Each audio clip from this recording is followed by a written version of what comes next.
दोस्तों स्टडी 91 के online platform में आप सभी का बहुत बहुत स्वागत है। दोस्तों आज आप सभी के समक्ष इंडियन ज्योग्राफी में अपने अगले लेक्चर को लेकर हाजिर हूं और आज हमारा 410 नंबर का लेक्चर है। ठीक है, 410 नंबर का लेक्चर। अगर ज्योग्राफी की बात करें, केवल इंडियन ज्योग्राफी की, तो ध्यान दीजिएगा दोस्तों, आज हमारा 80 नंबर का लेक्चर ये चलने जा रहा है दोस्तों, जो मैं आपको दे रहा हूं। इसके पहले मैंने विश्व के भूगोल में दोस्तों कंप्लीट 100 लेक्चर दिया हुआ है। जी हां दोस्तों, 100 लेक्चर में केवल विश्व का भूगोल पढ़ाया हुआ है। बाकी 80वां लेक्चर दोस्तों भारत के भूगोल का चल रहा है, जिसमें आज मैंने एक नया टॉपिक सेलेक्ट किया है। टॉपिक का नाम है जल संसाधन एवं सिंचाई। जी हां दोस्तों, बहुत ही इंपॉर्टेंट ये टॉपिक है। सवाल देखिए पूछा जाता है, सवाल आता है परीक्षा में, बताइए हरियाली योजना किससे संबंधित है। जो बच्चा नहीं पढ़ा होगा वो कितना दिमाग खर्च करेगा। हरियाली सोचेगा वन से संबंधित है, वृक्ष लगाने से संबंधित होगा, यही ना, वनावरण से संबंधित, यही तो सोचेगा। अब कोई बच्चा इसे नहीं बता सकता कि भाई जल संसाधन से संबंधित योजना है हरियाली योजना, नाम हरियाली है और संबंधित किससे, आप देखिए। इसी तरह सवाल आता है कि राष्ट्रीय जल संसाधन परिषद का अध्यक्ष कौन होता है। ठीक है, कौन व्यक्ति इसका अध्यक्ष होता है। अंतरराज्यीय नदी जल विवाद अधिनियम जो है ये कब पारित किया गया, या संविधान के किस अनुच्छेद में इसकी चर्चा की गई। ऐसे सवाल आए तो आप जवाब दे पाएंगे क्या? अभी आपको इसका जवाब पता है, ये बताइए। नहीं पता है तो आइए क्लास में डिस्कस करते हैं, विस्तार से पढ़ते हैं। आज की क्लास अगर आप देखते हैं तो पूरे 12,300 सवाल आपके तैयार हो जाएंगे। ध्यान दीजिएगा, स्टडी 91 पर दोस्तों कुछ कोर्सेज लॉन्च किए गए हैं जो अपने आप में खास हैं, बेहतरीन हैं। मैंने उन्हीं कोर्सेज को तैयार किया है और आपको ये देखना है कि नितिन सर कैसा पढ़ाते हैं। तो जो सुपर सेलिंग बैच है मॉडर्न हिस्ट्री, इसका डेमो देखकर देखिए। पहले डेमो देखिए, सेटिस्फाई होइए, फिर आप बैच परचेज कीजिए। हमने हर बैच में दोस्तों डेमो क्लास दे रखा है। बिना डेमो के मैं बच्चों को अंधेरे में नहीं रखता। पहले डेमो देख लो, आपको एहसास हो जाए, आपका दिल कहता है कि नहीं नितिन सर हैं बढ़िया पढ़ा रहे होंगे, तब आप क्लास ज्वाइन करना, अन्यथा कोई जोर जबरदस्ती नहीं है। ठीक है, स्टार्ट किया जाए आज के सवालों को। तो पहला सवाल ये रहा आपकी स्क्रीन पर, सोचिए समझिए और जवाब दीजिए। पहला सवाल दे रहा है कि पृथ्वी के लगभग कितने प्रतिशत भूभाग पर दोस्तों जल का विस्तार है, बताना है। अब इसका देखिए दो तरीके से उत्तर मिलता है।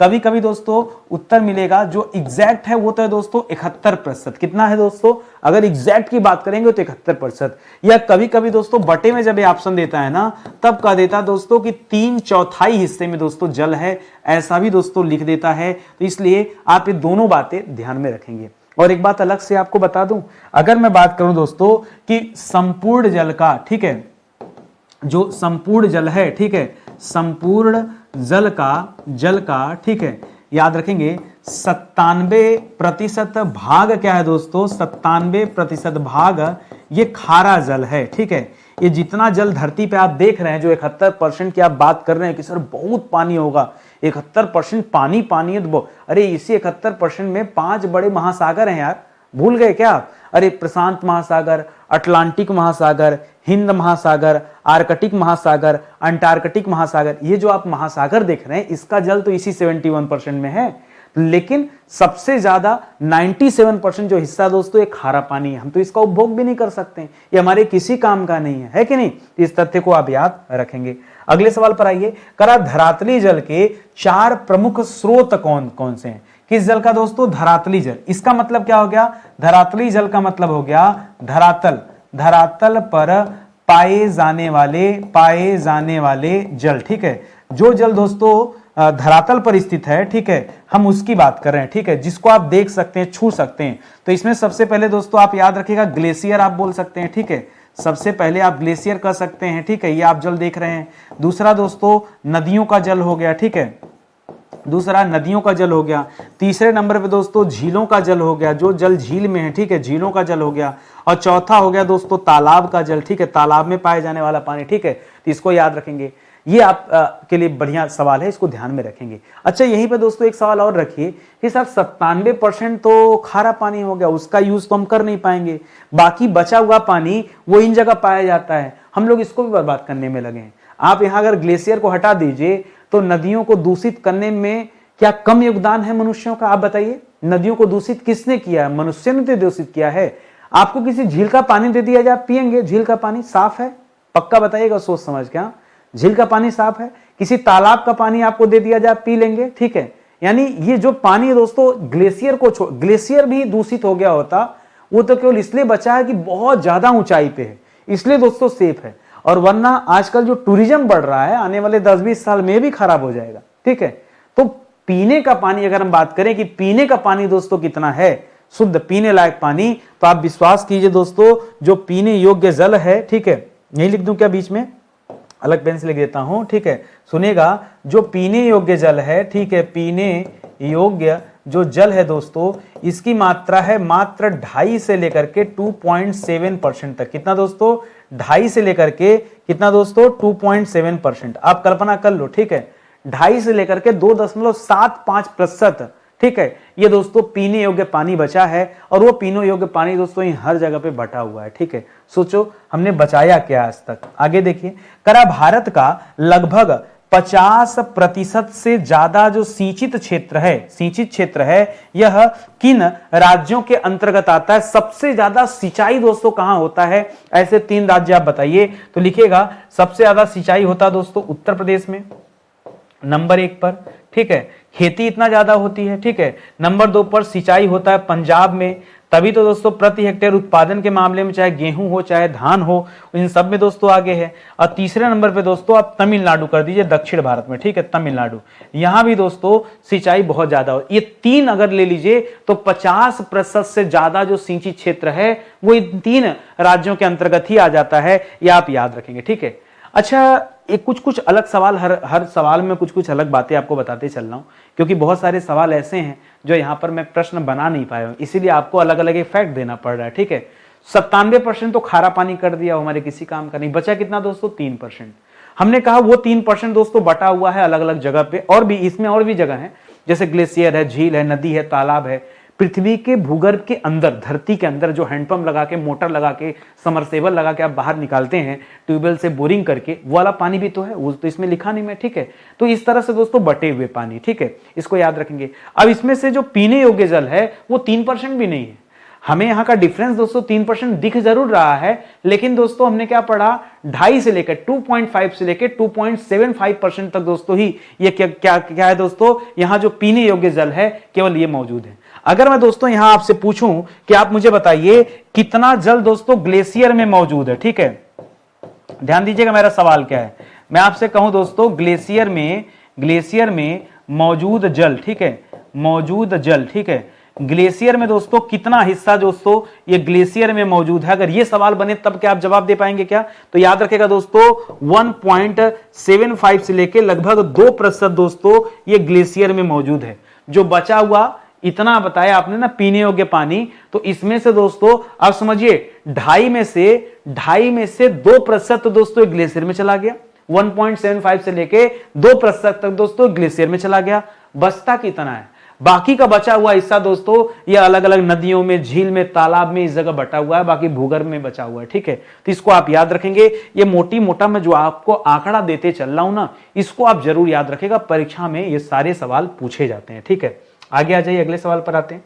अगला सवाल दे रहा है कि कौन सी पद्धति व कौन सा मेथड है, वह कौन सी पद्धति है जिसमें कृषि में जल संरक्षण में सहायता करती है? वह कौन सा मेथड है जो खेती में, कृषि में क्या करता है, जल संरक्षण में दोस्तों सहायता करता है? कई सारे मेथड हो सकते हैं, जैसे नोट कीजिए, पहला भूमि की कम जुताई, भूमि की कम जुताई, ठीक है। भूमि की जुताई जैसे बार बार नहीं होनी चाहिए, उसकी जुताई थोड़ा कम होनी चाहिए। जितना कम जुताई होगा उतना ज्यादा दोस्तों जल संरक्षण में यह अपना प्रभाव दिखाएगा। बाकी आप सिंचाई का मेथड सोच रहे हैं कि टपक सिंचाई, बूंद सिंचाई, छिड़काव वाली विधि, वो उसको छोड़िए, वो दूसरा मैटर, आगे हम उस पर चर्चा करेंगे, ठीक है। अभी कर रहा दोस्तों भूमि की कम जुताई। अगर भूमि की जुताई कम किया जाए तो इसके वजह से फायदा क्या मिलेगा खेती में, किसानी में, कि जल संरक्षण में दोस्तों हेल्प करता है। इस पॉइंट को याद रखेगा। दूसरा चीज आप यहां पे याद रखेगा, खेत के अवशेष को या कृषि के अवशेष को लिख दीजिए खेत में, ठीक है। खेत में अवशेष छोड़ देना, ठीक है, छोड़ देना। कई बार क्या होता है दोस्तों, आप अवशेष छोड़ते ही नहीं है, लेकिन सही मायने में होता है कि फसलों का जो अवशेष बचा हुआ है उसको उसी खेत में छोड़ दिया जाए, ताकि दोस्तों मिट्टी की उर्वरता शक्ति और ज्यादा बढ़े। कि लोग क्या है वो भी हटा दे रहे हैं, जला दे रहे हैं, खत्म कर दे रहे हैं, नहीं, ऐसा नहीं होना चाहिए। ये 2-3 चीजें याद रखिएगा, ये जल संरक्षण में दोस्तों मदद करती हैं। आप थोड़ा सा समझने में आपको कठिनाई होगा, लेकिन जवाब इसका यही है, ठीक है। आगे बढ़िए, करा हरियाली योजना किससे संबंधित है? नाम है हरियाली योजना। बताइए मुझे, बच्चा क्यों ना गलती करे भाई, सरकार नाम भी ऐसा रख दी कि एग्जाम में जो है पूछा जाए तो बच्चा टेंशन में आ जाए। भाई नाम रखा हरियाली, बच्चा ही सोचेगा कि भैया वन संवर्धन से संबंधित होगा, वृक्ष लगाने से संबंधित होगा, तो कुछ ना कुछ हरियाली जैसा होगा। लेकिन इसका संबंध दोस्तों जल प्रबंधन से है। किससे दोस्तों? इसका संबंध दोस्तों जल प्रबंधन से है। ठीक है, अब बताइए, है जल प्रबंधन से संबंधित, नाम रखा है दोस्तों हरियाली योजना। नाम क्या रखा है? हरियाली योजना। एक सवाल और आ सकता है कि जल प्रबंधन से संबंधित है तो योजना कब आई? ठीक है, यह योजना कब शुरू की गई दोस्तों? तो याद रखेगा 2003 में यह हरियाली योजना स्टार्ट हुई थी। इसको ध्यान में रखेंगे। कब आया था हरियाली योजना? 2003 में। सर आपको इतना याद कैसे रहता है? चोरी करके। कैसे चोरी? क्या क्या चुराया सर? नकल मारे क्या? कहीं नहीं यार, नकल के लिए अकल चाहिए भैया, नकल ऐसे नहीं मार। देखो यहाँ पे ह बना हुआ है, क्या बना हुआ है? ह। इसको थोड़ा सा उल्टा कर देंगे तो ऐसे हो जाएगा। देखिए, तो ये बता रहा है कि हम 3 में आए थे। ठीक है, तो इसको याद रखेगा, ये क्या बता रहा है? हम 3 में आए थे। तो इस तरह से दिमाग में आ गया कि भैया 2003 की योजना है। समझ में आ रहा है? ऐसे छोटा छोटा मैं ट्रिक ना सवालों में ही बना के रखता हूं, क्या पता दिमाग में कहाँ, क्योंकि हम इसको रट के भी क्या करेंगे भाई, परीक्षा के टाइम सही करना पड़ेगा ना। चलो हम करें, कोई बच्चा सोचेगा नहीं सर आप कहीं से बता रहे हैं देख के, आज बता देंगे, एग्जाम में कौन बताएगा? शीट लेके जाओगे वहां पे, और ये सवाल आएगा कि नहीं आएगा कैसे डिसाइड करोगे? अरे भाई उससे अच्छा है हरियाली को ध्यान से देख लो। आपको अब मुझे छोड़िए, अगर आप नींद में भी रहेंगे, कभी आपसे कोई पूछ दिया ना भैया ये हरियाली योजना कब? 2003 में आई थी, तुरंत आप बता देंगे। आपसे भूलेगा ही नहीं। भूल के दिखाना मुझे, आप भूल के दिखाना, कभी नहीं भूलेंगे आप। ठीक है, चलिए आगे आ जाइए। अगला सवाल करा जल प्रदूषण निवारण और नियंत्रण अधिनियम। ठीक है, जल प्रदूषण निवारण एवं नियंत्रण अधिनियम दोस्तों ये कब आया था? ये कब, देखिए 2 बार आया। ठीक है, अगर सवाल आए दोस्तों ये पहली बार कब पारित किया गया, तो याद रखिएगा यह पारित हुआ था दोस्तों 1974 में। और 2 बार मैंने क्यों बोला? क्योंकि बाद में इसमें संशोधन हुआ, तो अब संशोधन वाले नाम से ही जानते हैं। तो पारित हुआ था 1974 में और संशोधन हुआ 88 में। ठीक है, संशोधन कब हुआ दोस्तों? संशोधन इसमें हुआ 1988 में। ठीक है, तो अब इसे संशोधन वाले नाम से ही दोस्तों ज्यादा जाना जाता है, जल प्रदूषण निवारण एवं नियंत्रण अधिनियम 1988। अब दोस्तों इसको यही बोला जाता है, जल प्रदूषण निवारण और नियंत्रण अधिनियम 1988। 74 वाला नाम कम सुनने को मिलता है, इसलिए मैंने कहा दोनों याद कर लो भाई। यहां 74 भी आपके लिए इंपॉर्टेंट है और 88 भी इंपॉर्टेंट है। आगे देखिए, करा एकीकृत जल संभर विकास कार्यक्रम। ठीक है, एकीकृत जल संभर विकास कार्यक्रम को कार्यान्वित करने के क्या लाभ है दोस्तों? इसका क्या प्रॉफिट है? सर ये नाम ही हम पहली बार सुन रहे हैं तो हम क्या बताएं क्या काम है? ठीक है, सुनिए मैं बताता हूं। जल संभर विकास कार्यक्रम ना, ये मिट्टी को बहने से रोकने के लिए दोस्तों इस कार्यक्रम को स्टार्ट किया गया। अभी देखिए बाढ़ आता है तो बाढ़ के दौरान मिट्टियां बह के चली जाती हैं। ठीक है, बड़ी समस्या होती है। तो दोस्तों मृदा को बहने से रोकने हेतु, ठीक है, रोकने हेतु दोस्तों क्या लाया गया यहां पर? यह लाया गया एकीकृत जल संभर विकास कार्यक्रम। कब आया था? 2010-11 के आसपास दोस्तों ये कार्यक्रम आया है, इसे आप याद रखेंगे। तो पहला पॉइंट क्या है कि जो मृदा बह जाता उसको रोकने के लिए दोस्तों आया है। ठीक है, दूसरा, ठीक है, वर्षा। अब देखिए एक तो ये हो गया, अब ये बहेगा क्यों? मैंने कहा ना कि बारिश होगा, जब बाढ़ वगैरह आएगा तब बह जाता है। ठीक है, तो जब बाढ़ आए तो भैया वर्षा हुआ तो वर्षा के जल का क्या कर लिया जाए दोस्तों? उसका संरक्षण कर लिया जाए। ठीक है, अगर उस पानी को बहने से रोक दिया जाए, मिट्टी को भी रोक दिया जाए और जो वर्षा का जल है उसको भी दोस्तों संरक्षित कर लिया जाए कहीं पर, तो कितना फायदा मिल जाएगा। ये धीरे धीरे हमारे धरती के अंदर का जो भूगर्भ है, भूगर्भ के अंदर जो जल है, ठीक है, वो दोस्तों भर जाएगा, उसकी टैंक फुल हो जाएगी। ठीक है, तो आप इसे कह सकते हैं भौम जल स्तर। क्या कह सकते हैं? भौम जल स्तर में क्या हो सकता है दोस्तों? सुधार हो सकता है। कब? देखिए जब मिट्टी को बहने से रोकेंगे तो ये मिलेगा, जब वर्षा के जल का संरक्षण करेंगे तो ये मिलेगा, भौम जल स्तर में सुधार, इस तरह से काम होता जाएगा। ठीक है, और जब ये मिलेगा तब दोस्तों वनस्पतियां जो होंगी, ठीक है, वनस्पतियों, ठीक है, वनस्पतियों हेतु पर्याप्त जल, ठीक है, पर्याप्त जलापूर्ति, ठीक है। तो याद रखिएगा जब ये होगा तो पेड़ पौधों को भी दोस्तों खूब मात्रा में जल मिलेगा।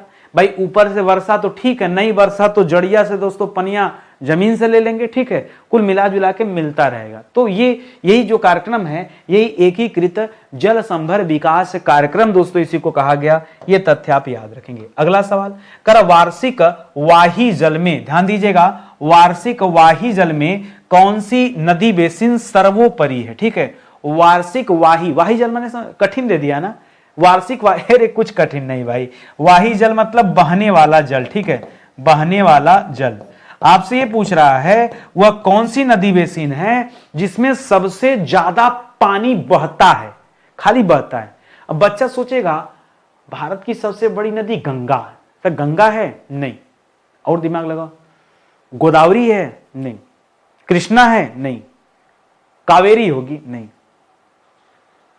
जमुना, शर्म नहीं आ रही, जब गंगा नहीं जमुना होगी, चंबल, तुक्का मारने बैठे हो।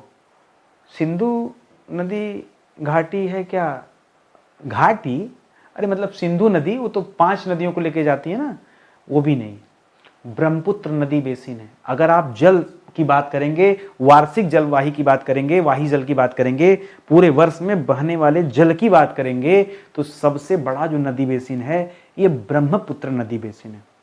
कोई टीचर अगर आपको न समझाए, इस सवाल का उत्तर सपना में आपको याद होगा, परीक्षा में आए सवाल तो गलत नहीं होगा।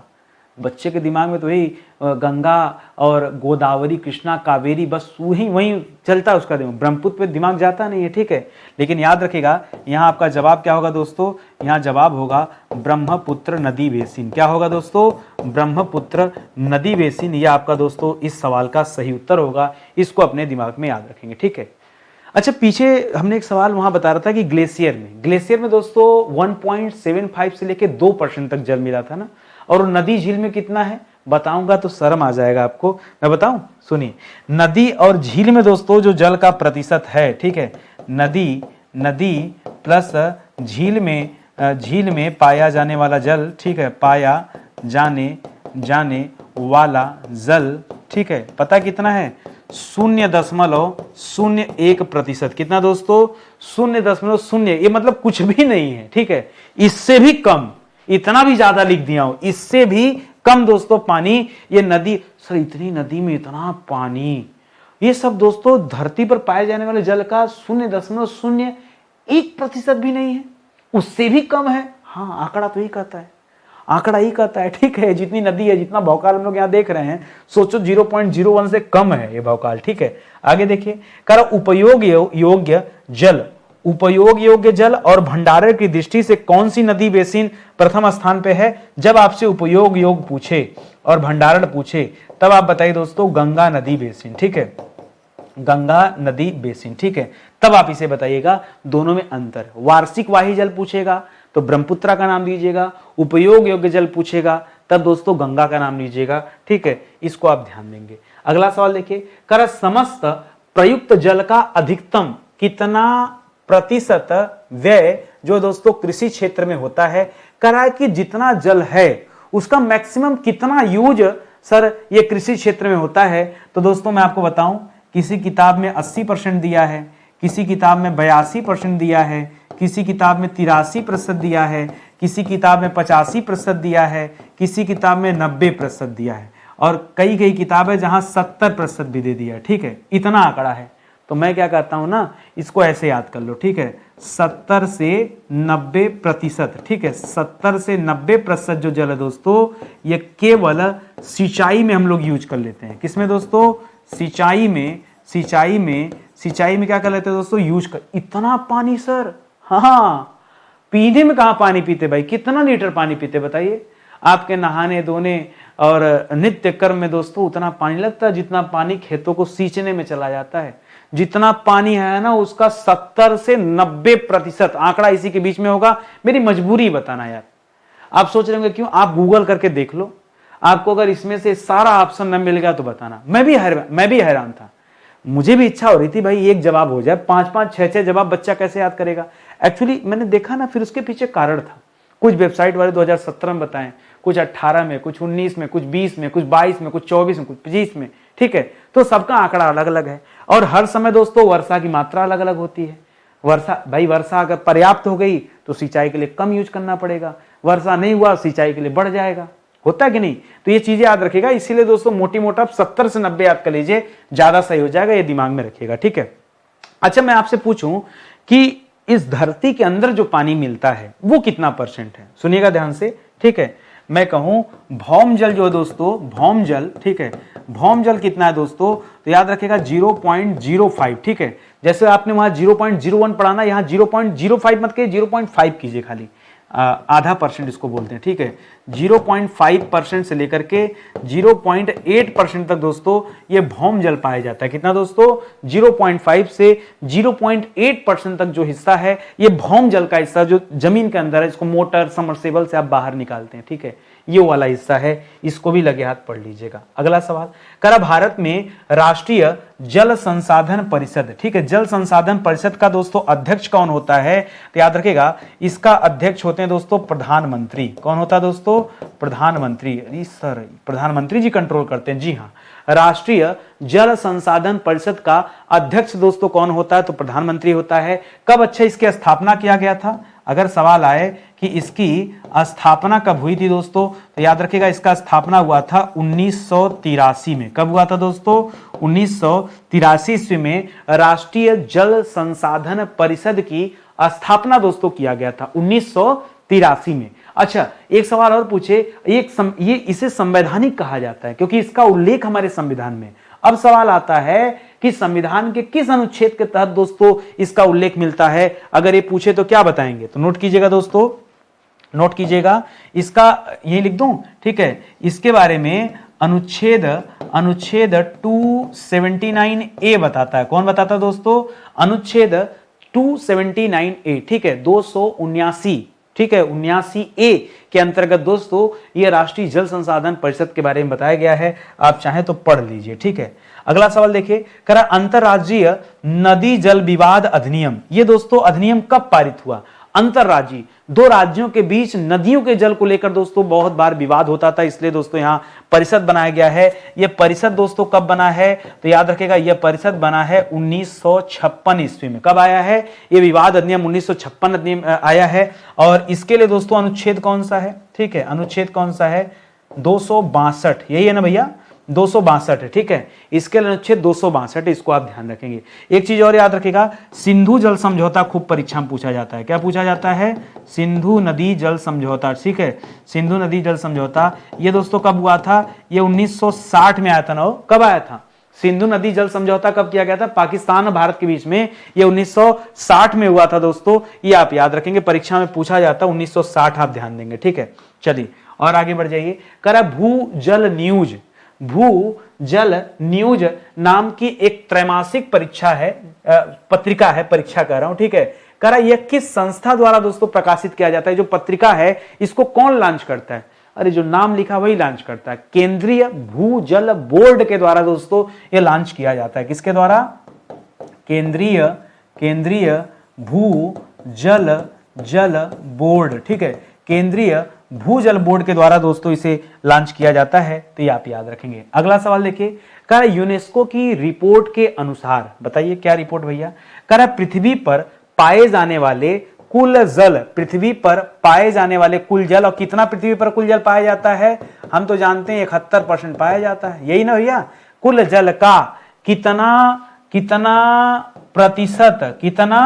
प्रतिशत भाग मानव प्रयोग हेतु मृदु जल के रूप में उपलब्ध है।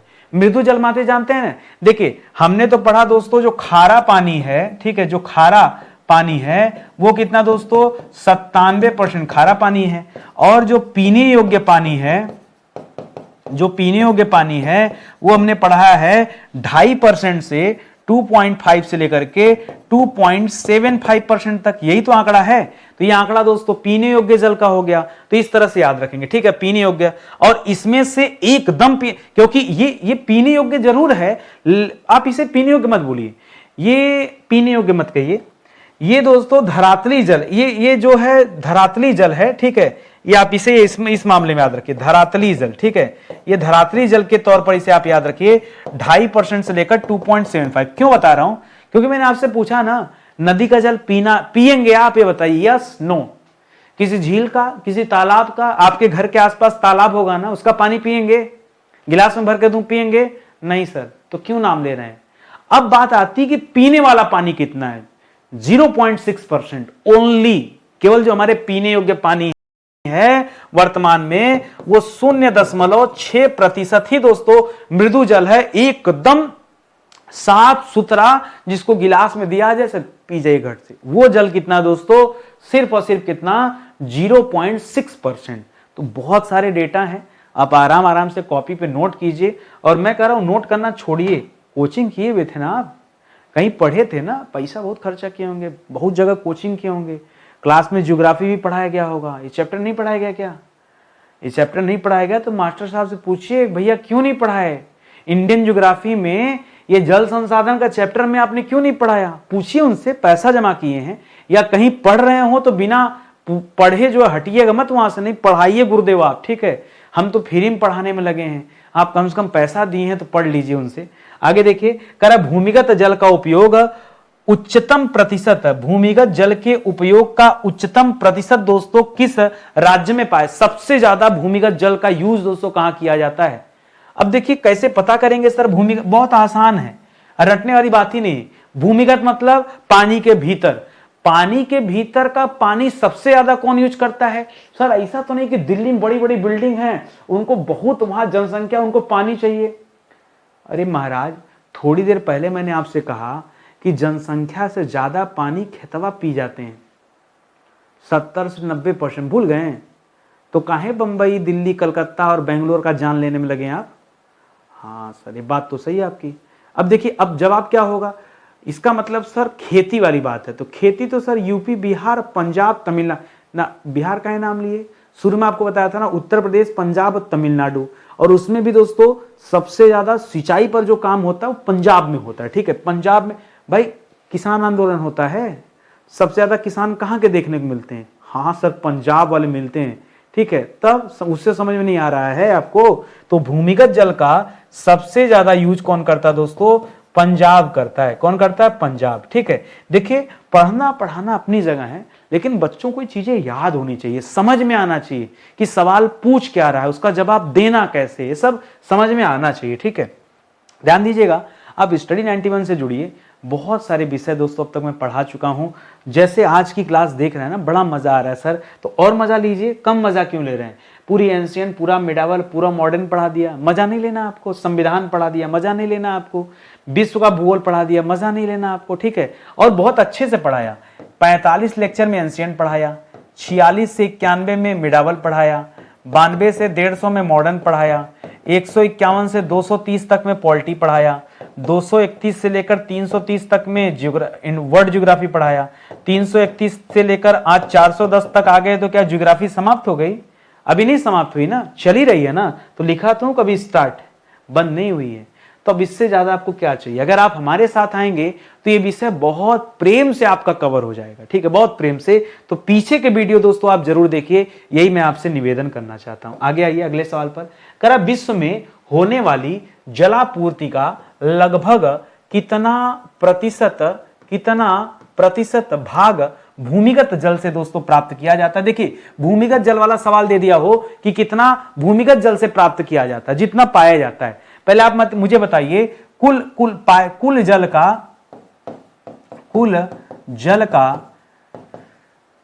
का कितना प्रतिशत दोस्तों भूमिगत है? दोस्तों भूमिगत है, भूमि के अंदर दोस्तों भूमिगत है। तो आपने पीछे क्या पढ़ा था दोस्तों? जो भूमिगत जल है एकदम अंदर है, वो है दोस्तों 0.01% से बिल्कुल कम। एक मिनट, देखिए कुछ आंकड़ा तो मैंने गलत नहीं लिखा पीछे, ठीक है? नहीं, ठीक है, तो वाला था नदी वाला। इसमें हमने आपको बताया था 0.05 से लेकर के 0.08 बताया होगा, ठीक है? कौन जाए ढूंढने, पीछे यही लिख दे रहे हैं, आप चेक कर लीजिए एक बार, ठीक है? ये वो पानी है दोस्तों जो भौम जल के रूप में पाया जाता है। जो भूमिगत है, इसका मतलब क्या क्या हो गया? भौम जल के रूप में दोस्तों पाया जाता है, ठीक है? भौम जल के रूप में। और कह रहा है कि विश्व में जलापूर्ति का लगभग कितना, जलापूर्ति जो होता है दोस्तों विश्व में, अब यहां थोड़ा सा रुकिएगा, नहीं तो आपसे गलती हो जाएगी। जलापूर्ति का तात्पर्य है जल पीने लायक पानी। तो पूरी दुनिया जितना पानी पी रही है, जितना पानी पूरी दुनिया पी रही है उसको एक साइड रख दीजिए। अब पानी कौन सा पी रही होगी, तो जो पीने योग्य जल होगा वही। 97% खारा पानी था, 3% सब जगह बटा पड़ा था। उसी 3% में से दोस्तों ये पीने योग्य पानी जो है उसको मिला होगा काम भर का। उसमें से दोस्तों कितना जल प्राप्त किया जाता है, भूमिगत जल से प्राप्त किया जाता है। तो आप एक आंकड़ा इसको याद रखेगा, और ये जो आंकड़ा है ये पीने योग्य पानी का 95% है। ठीक है, ये जो आंकड़ा है ये पीने योग्य जल का कितना है दोस्तों, 95% है। ये आप याद रखेंगे। ठीक है, जो भौम जल है ये 95% है, इसको भी आप ध्यान में रखेंगे। यहीं से आदमी ज्यादा पीता है। ग्लेशियर में पानी और पड़े हुए हैं, लेकिन उसे आप पी नहीं रहे हैं ना। पी रहे हैं क्या? ग्लेशियर से पानी पी रहे हैं क्या? पानी तो समरसेबल मोटर लगा के पी रहे हैं ना। तो आंकड़ा याद रखेगा, ये टोटल आंकड़ा ये है और ये 95% के बराबर है। इसको भी अपने दिमाग में रखिएगा, नहीं तो कंफ्यूजन में गलती ना हो जाए आपसे। आगे सुनिए, करा मृदु जल का लगभग कितना प्रतिशत भाग भूमिगत जल के रूप में पृथ्वी के निचली परतों में दोस्तों उपलब्ध है, ये आपको बताना है। पृथ्वी के निचली परतों में भूमिगत जल के रूप में, फिर से ही सवाल आ गया भाई, भूमिगत जल के रूप में 0.5 से लेकर 0.8% ही दोस्तों है। क्या पूछा है, थोड़ा सा रुकिए।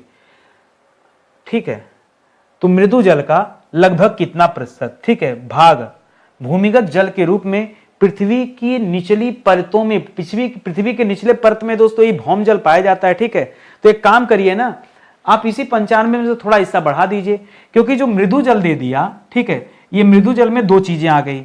इसमें दोस्तों भौम जल प्लस दोस्तों ग्लेशियर वगैरह के जल, जो मृदु जल है, जो मीठे पानी है। ठीक है, ग्लेशियर हो गया, कुआं हो गया। ठीक है, कुआं तो मान लीजिए भौम जल में आ जाएगा। इनको दोस्तों इंक्लूड कर दिया जाता, तो 95 से बढ़कर ये 97 कर लीजिए, यहां लगभग लगा दीजिए। हो सकता है आंकड़ा थोड़ा बहुत ऊपर नीचे हो, तो लगभग लगा के अपनी इज्जत हम बचा लेते हैं। ठीक है, किसी के आसपास का आंकड़ा होगा, इसको आप देखिएगा थोड़ा। ठीक है, आगे बढ़िए। अगला सवाल, करा भारत में उपलब्ध कुल जल का, अच्छा यहां भारत की बात करा, विश्व का छोड़ दिया। करा भारत में उपलब्ध कुल जल का लगभग कितना प्रतिशत भाग दूषित हो चुका है। जितना पानी भारत में अवेलेबल है उसका कितना % हिस्सा दोस्तों दूषित हो चुका है। तो जितना पानी भारत में अवेलेबल है उसका 70 से 80% हिस्सा क्या दोस्तों, ये अभी दूषित हो चुका है। क्या बात कर, इतना हमने खराब कर दिया पानी। हाँ, तभी तो आपसे कह रहा हूं कि आपके घर के आसपास झील तालाब है, आप पिएंगे पानी, बोल रहे हैं नहीं, तो डालिए ना 70-80%। जितना अवेलेबल है उसका 70 से 80% हिस्सा हमने दूषित कर दिया है। करा भारत में आधुनिक सिंचाई प्रणाली के जनक की उपमा दोस्तों किसे दिया जाता है, किसे कहा जाता है। ठीक है, तो ये कहा जाता है मोचगुंडम विश्वेश्वरैया जी को। किसे कहा जाता है, पूरा नाम है इनका। ठीक है, मोचगुंडम विश्वेश्वरैया। ठीक है, विश्वेश्वरैया। ठीक है, मोचगुंडम विश्वेश्वरैया इनका नाम है, याद रखेंगे। और इसीलिए दोस्तों इन्हीं के जन्मदिन पर इंजीनियर दिवस मनाया जाता है। इंजीनियर दिवस। ठीक है, इंजीनियर दिवस मनाया जाता है इन्हीं के जन्मदिन पर। और इनका जन्म दोस्तों कब हुआ था, तो याद रखिएगा 15 सितंबर को। कब हुआ था दोस्तों, 15 सितंबर को।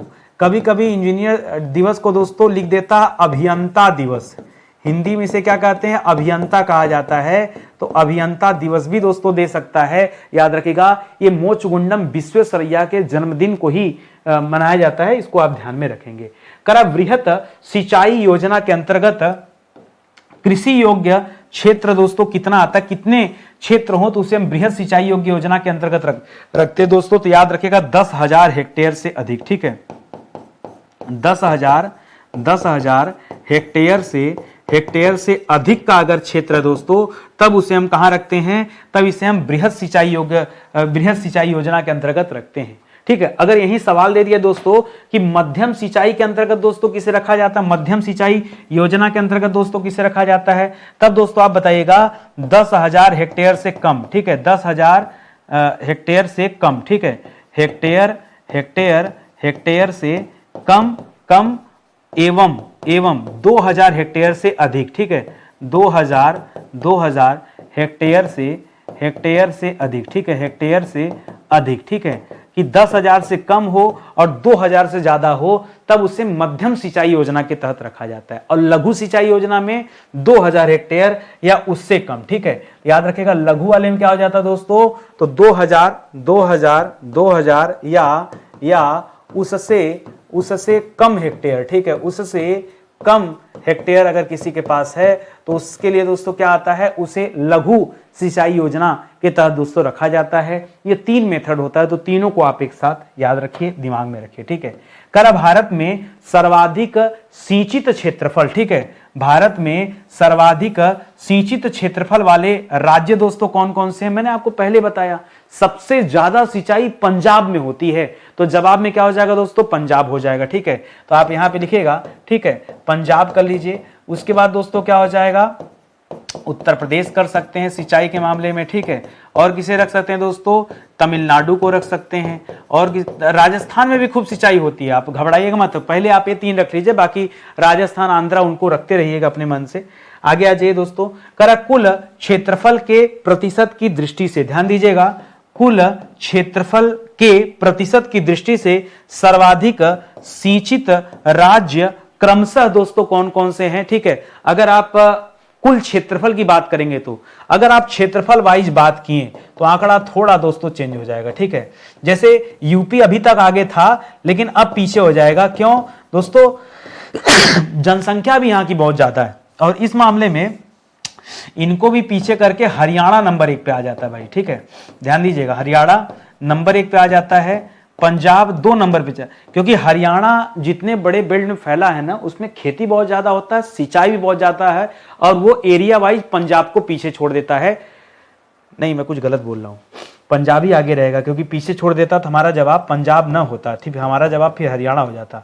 तो यहां पंजाब करिए 1 नंबर पे, हरियाणा करिए 2 नंबर पे। ठीक है, सही है, क्योंकि अगर हम हरियाणा को आगे करते हैं तो पीछे हमने सवाल किया ना, जहां हमने बताया पंजाब, ठीक है, किसान वाली बात बताया, तो इस हिसाब से दोस्तों देखेंगे तो पंजाब 1 नंबर पे, हरियाणा 2 नंबर पे आएगा, अतः दोस्तों 3 नंबर पे आप उत्तर प्रदेश रख लीजिए। ठीक है, 3 नंबर पे उत्तर प्रदेश रखिए। ये सिंचित क्षेत्रफल की बात कर रहा है, ठीक है, ये एरिया वाइज की बात किया, तो उस आधार पर दोस्तों आंकड़ा ये रहेगा, ध्यान रखेंगे। आगे बढ़िए, करा भारत में सर्वाधिक सिंचाई विस्तार, भारत में सर्वाधिक सिंचाई विस्तार प्रतिशत वाला दोस्तों राज्य कौन सा है, जिसने सबसे ज्यादा सिंचाई में दोस्तों विस्तार किया है।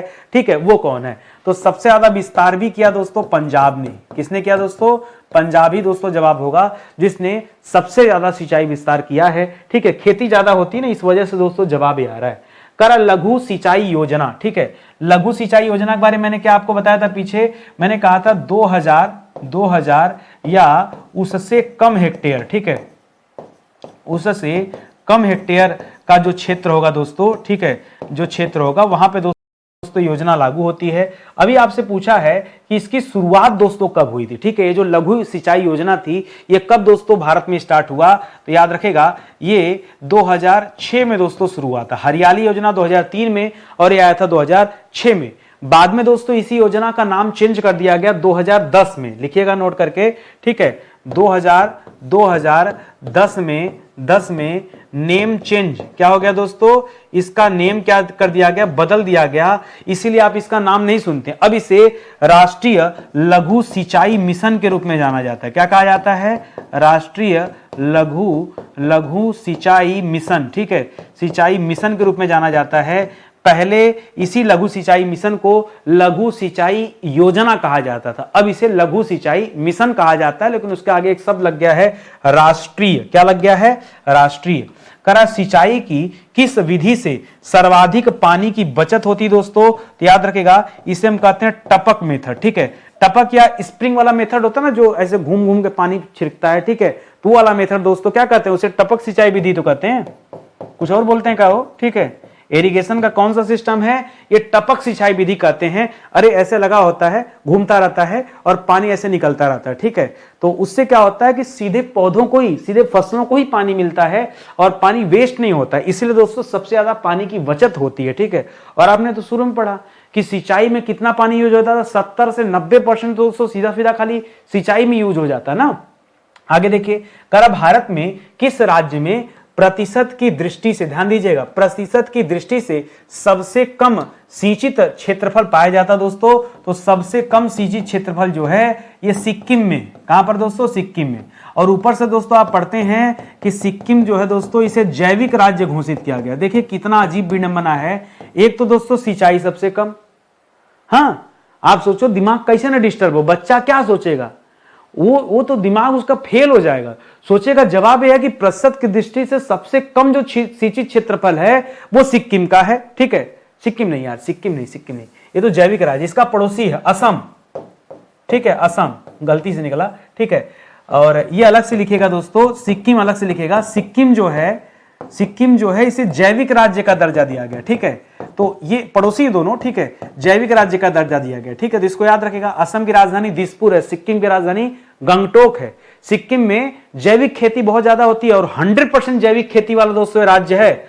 100% दोस्तों यहाँ जैविक खेती होती है, इतना ज्यादा मात्रा में। वहीं बगल में असम, वो सबसे कम पाता है। ठीक है, तो ये थोड़ा सा क्लोज इसका आंसर है, इसको दिमाग में रखेंगे। करा क्षेत्रफल के दृष्टिकोण से सर्वाधिक असिंचित क्षेत्रफल, अगर हम असिंचित क्षेत्रफल की बात करें तो क्रमशः किन राज्यों की बात आती है जो असिंचित रह जाते हैं। तो इसमें दोस्तों किसका नाम आता है, सबसे पहले महाराष्ट्र का नाम आता है। ठीक है, दूसरा नाम दोस्तों राजस्थान का आता है। वैसे आपका बस चलता ना तो आप राजस्थान को 1 नंबर पे रखते हैं, महाराष्ट्र को आप 2 नंबर पे रखते हैं ना। सोचते हैं कि राजस्थान वहां मरुस्थल होगा, ऐसा कुछ नहीं, खूब सिंचाई होती है। ठीक है, तीसरा दोस्तों मध्य प्रदेश, ये तो आप रखते ही नहीं। क्यों, मध्य प्रदेश को पहाड़ों का देश कहा जाता है, नदियों का देश कहा जाता है, इतनी नदियां यहां पर है, नदियों का देश कहा जाता है भाई। बहुत, पूरे भारत में सबसे ज्यादा नदी मध्य प्रदेश में है। और सोचिए सर्वाधिक असिंचित क्षेत्रफल भी दोस्तों उसमें तीसरे नंबर पे आता है। अब क्या आप दिमाग लगाएंगे। ठीक है, भारत में किस राज्य में सिंचाई के अंतर्गत कुल किसी क्षेत्र का प्रतिशतांत सर्वाधिक है। सबसे ज्यादा सिंचाई दोस्तों कहां पर होती है, पंजाब में भाई, पंजाब में। ठीक है, आज तो पंजाब ने जो अपना झंडा गाड़ दिया, इतना सवाल पंजाब से बन गया। हाँ, तो खेती किसानी या सिंचाई इन सब में पंजाब का नाम तो आना ही है, उसको कोई रोक नहीं सकता। ठीक है, चलिए आगे बढ़ते हैं। समाप्त क्लास। तो आनंद आ गया होगा, फ्री में पढ़ रहे हैं, इतना अच्छा कंटेंट मिल रहा है। अब तक ऐसे हम लोग 12,000 से अधिक, आज तो 12,300 हो गया। ठीक है, तो अब तो हम बोल सकते हैं 12,300, 410 लेक्चर हमारा कंप्लीट हुआ। मुझे लगता है अभी 420 पे 30 पे ही जाके समाप्त होगा। 100 लेक्चर, 20 लेक्चर अभी बचे होंगे। ठीक है, अभी बहुत कुछ दोस्तों बताना है मुझे, आपको समझाना है। अभी 1-2 लेक्चर आपको इसी चैप्टर में मिल जाएगा।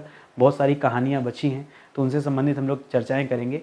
बाकी आप स्टडी 91 ऑफिशियल का एप्लीकेशन डाउनलोड कर लो, उस पर बहुत सारे बैच मिल जाएंगे। डेमो क्लास देख लो, समझ लो, बुझ लो, समय मत गंवाओ, यही मैं आपसे कहना चाहूँगा।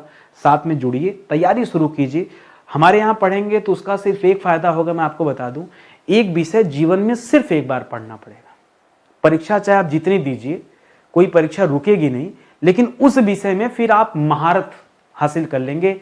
चाहे कोई भी विषय आप पढ़िए हमारे यहाँ, चाहे हिंदी पढ़िए, चाहे आप मॉडर्न हिस्ट्री पढ़िए। एक बार मॉडर्न हिस्ट्री पढ़िए ना, दोबारा विश्व भारत का आधुनिक भारत का इतिहास जो है, यहाँ से अगर कभी भी कोई भी सवाल बना ना, एक सिंगल सवाल छूटेगा नहीं।